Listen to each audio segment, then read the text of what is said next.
Everyone else has to sign a separation agreement, including David Petraeus. She doesn't because she's a Clinton.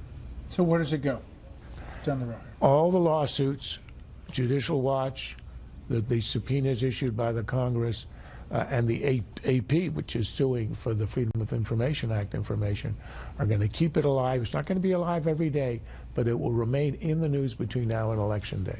Nobody's going to vote against her because of this. Nobody's going to vote her for this. On this specifically, the Democrats are right about that. What they don't want you to understand is this is a matter of trust, and you can't lead a country. You might not even be able to win an election if the people don't trust you, and we already see her trust numbers coming down. Yeah, I think it's a character issue for her, and the problem is it reinforces what many people thought about her before. I think many Democrats may decide that they're not going to vote against her for this, but it could keep some of them home. Can I throw in a little bit of reporting? What the Democratic, I talked to a lot of them this weekend, what the Clinton people think is going to happen here is they understand everything we're saying is true. The way they want to turn the page is to somehow show how transparent she can run as a campaigner, that she'll overwhelm the media with her access, that she'll overwhelm the public with social media. I'd like to see that actually happening. But that is their plan. Because there isn't really a big track record there. There's no track record there. It cuts against the kind of public servant she's been.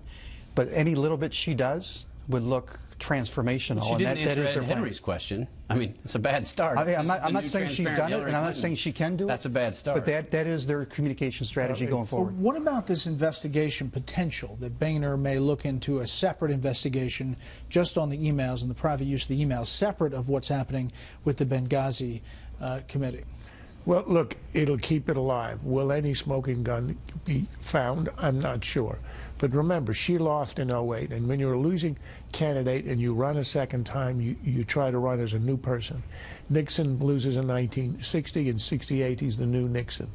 It's been 15 years since all the shenanigans of the 90s, and there was a hope that with Hillary, that shadow, that cloud would go away. Well, with the donations from the foreign entities and the emails now, regardless of details, there is no new Hillary. She can't possibly run on it.